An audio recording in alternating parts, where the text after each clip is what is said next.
Nonostante le minacce del mio comandante di gruppo che non mi avrebbe aiutato al trasferimento, invece fui trasferito. Fui trasferito a Istrana, dove c'era la 51esima brigata. A quel periodo Istrana, la 51esima brigata era articolata su vari gruppi.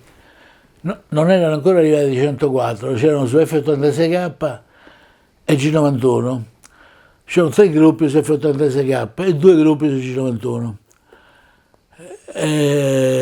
Io fui andato al 103esimo gruppo, l'altro gruppo era il 14esimo.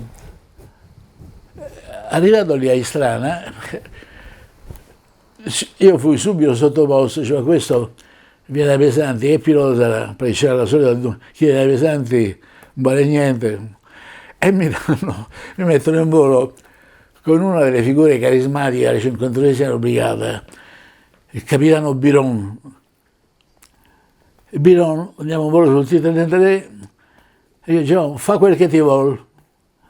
Vabbè, e io vado in volo, hai detto te quello che voglio, mo lo faccio io. Ecco dove lui ha vinto onore, rovesciamenti imperiali.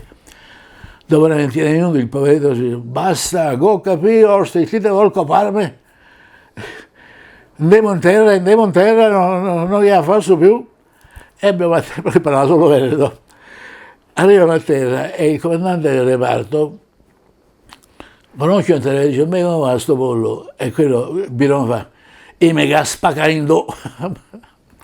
E così fui mandato al 103esimo gruppo. A quell'epoca bisogna dire un'altra piacevolezza, che non c'era il biposto, esisteva solo il monoposto. E quando arrivavi al gruppo ti davano un bel libro da studiare. Poi te lo dovevi studiare e poi qualcuno avrebbe interrogato per vedere se avevi imparato tutto. Dopo che hai interrogato, salivi a bordo con la benda e dovevi indicare a occhi chiusi dove sta il parafreno, dove sta questo, dove...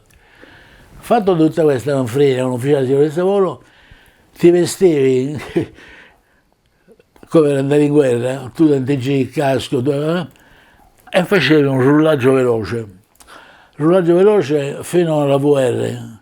Invece di ruotare, toglievi il motore, parafreno e ti fermavi. E c'era l'ufficiale di sicurezza volo che ti accompagnava in piedi sull'ala fino al punto attesa.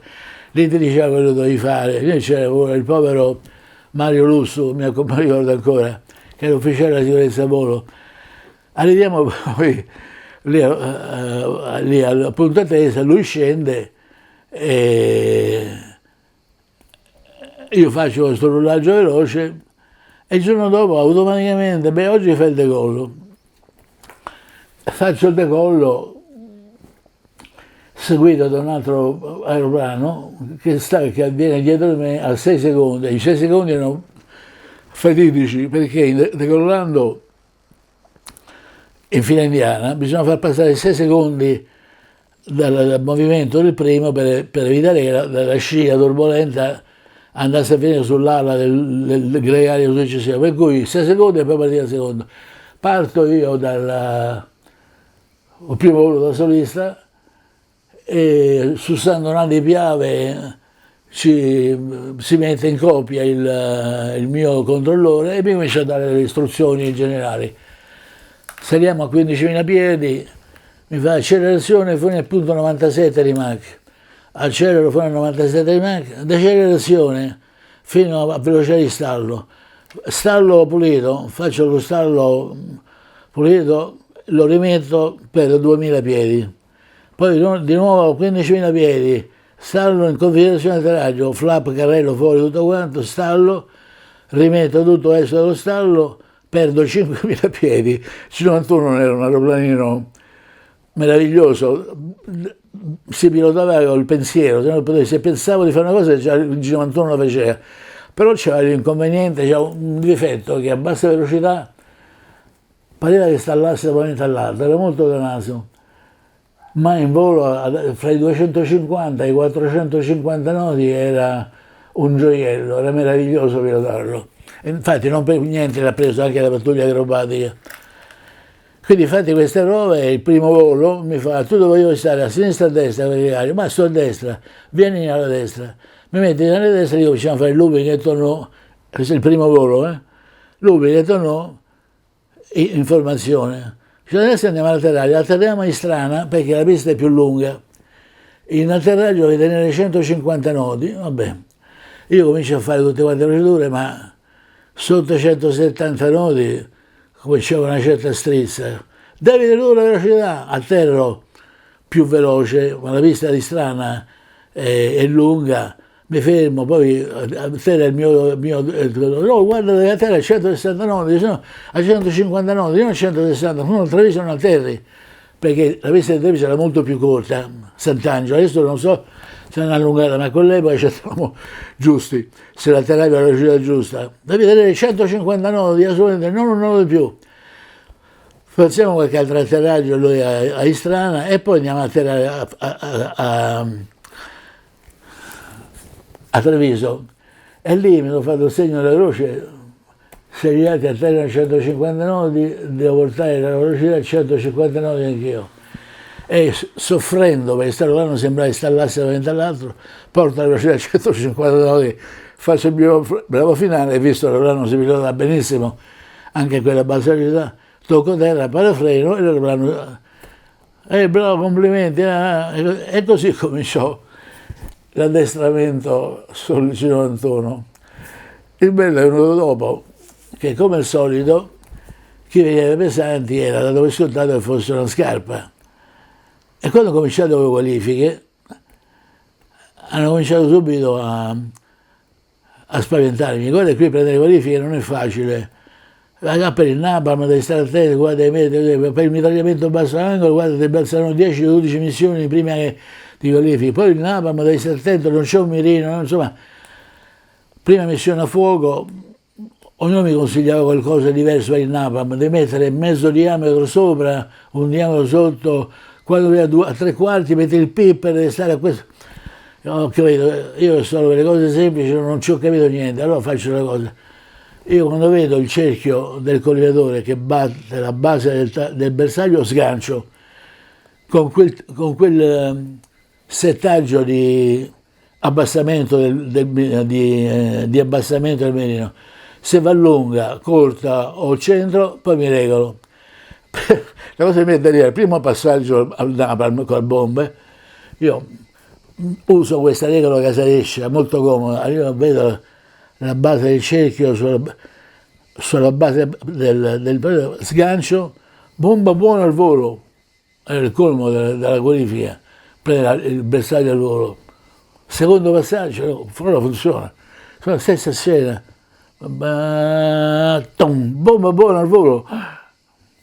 E lì poi cominciò la bestia nera, il mitragliamento a basso angolo.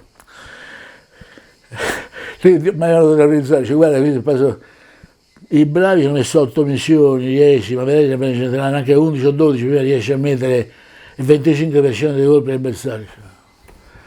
Prima missione a fuoco, sto Pipper andava da tutte le parti, cercava di mettere, sto pallino luminoso andava da via. Per fine riuscivo a spassare, il bersaglio sparava, vedo il rimbalzo, no. Prima missione faccio il 13-15%, che disastro. Cioè, quando riuscivo a mettere i colpi dentro?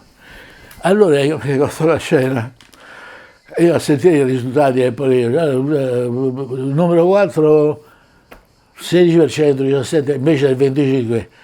Io lo faccio imbestialita. Allora c'è uno dei vecchi del collo, stai casarte, ostia, cosa devi qualificarti alla prima missione? Ti cade a morire, ti cade a soffrire, cosa ti vuole? Prima missione volevi anche qualificare, ma fa il piacere, ostia. Io sì, ho capito che non ci devo contare di qualificarmi la prima, ma insomma, mi sembra di non aver capito niente. Pomeriggio a passeggio solitario per Treviso, dice, ma dove che sbaglio? Come si fa a tenere sto Pipper fermo? Poi veramente sto continuo mi usava ti prendesse in giro, tu cercavi di togliere invece andava di là.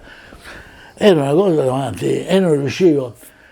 Alla fine, passeggiando per Treviso, sono arrivato a una soluzione. Quando c'è un problema difficile, che fai? Dividerlo in pezzi. Prima risolvi un pezzo, poi risolvi l'altro pezzo, e poi così via. Io dico, non riesco a mettere d'accordo localizzatore con pitch. Ma insomma, prima metto a posto il localizzatore. Quando eri allineato sul bersaglio, a questo punto tiro su il piper, a questo punto andare dritto, perché sono già allineato lateralmente, non posso mettere insieme pitch e roll. Faccio così, la seconda missione, arrivo mi pare al 23%, ostia, te sei quasi arrivato, la seconda missione. Terza missione, 27%, me l'ho qualificato. Maria Vergen, che colga squalificata la terza missione. Insomma, ebbi fortuna, ma soprattutto ero accanito. Io stavo con le unghie e con i denti, perché sapevo, andavo lì non era un pilota da sega, ma non ci stavo, volevo dimostrare che non era vero. Quindi le mie vecchie glorie, così certo che non serviva a niente, lì devo ricominciare da capo, come mi ha detto il mio comandante di gruppo, lì ritornate e ricominciare da capo, le tue glorie passate sono azzerate, ricominci da capo, devi far vedere se sei una persona seria o no.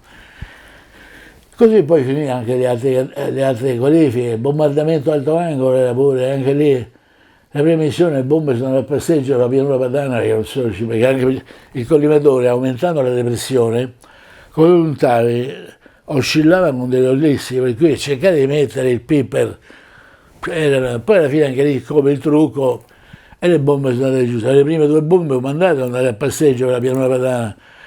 I razzi era abbastanza facile, ma, perché si sparavano da una quota, se ricordo bene, a 3.000 piedi, ha avuto il tempo di collivare, andavano dritti. Una cosa divertente che mi è successo quando sono diventato poi combattenti, c'è una valutazione dati, ero l'ultimo combattente, però mi mettono fra i piloti e mi mettono a fare il napalm, ti riesce sempre a fare il napalm, e va certo, faccio il napalm. C'è la commissione della NATO lì che guardava, gli faccio il primo passaggio napalm e mi ricordo, ero numero 4, ero un po' disassato rispetto al bersaglio, sì, però sono sempre se sgancio qui la bomba va sempre. Volevo controllare per i metri un po' più acceso, ma che fa niente, resto così, tanto la bomba va lo stesso sul bersaglio. Allora sgancio la prima bomba buona al volo, mi fa Danilo Franzoi che sa così. Oh sì, che ti caschi andare il tabellone. Spesso il trave teneva lo straccio del bersaglio. Allora, faccio il secondo passaggio, allora dico, adesso come faccio? Mezzo bersaglio non si vede perché si è ambosciato il telo, devo puntare su quello che si vede con l'altro palo. E io intuisco la base più o meno dove vedevo la base del tabellone, dove doveva essere il tabellone, il bersaglio. Arrivo lì, sgancio la bomba buona al volo, sei là che ti caschi cantare anche il secondo palo. Avevo beccato la seconda bomba e il secondo palo, perché ho distrutto completamente il bersaglio. Questa è una cosa che non dovete finire di ridere, perché quelli che tutti a battere le mani nella vedere la commissione pensavano che avessero fare il bravo, a me ha voluto fare il bravo, invece no, è stata una pura combinazione, avevo fatto bene figura involontariamente, perché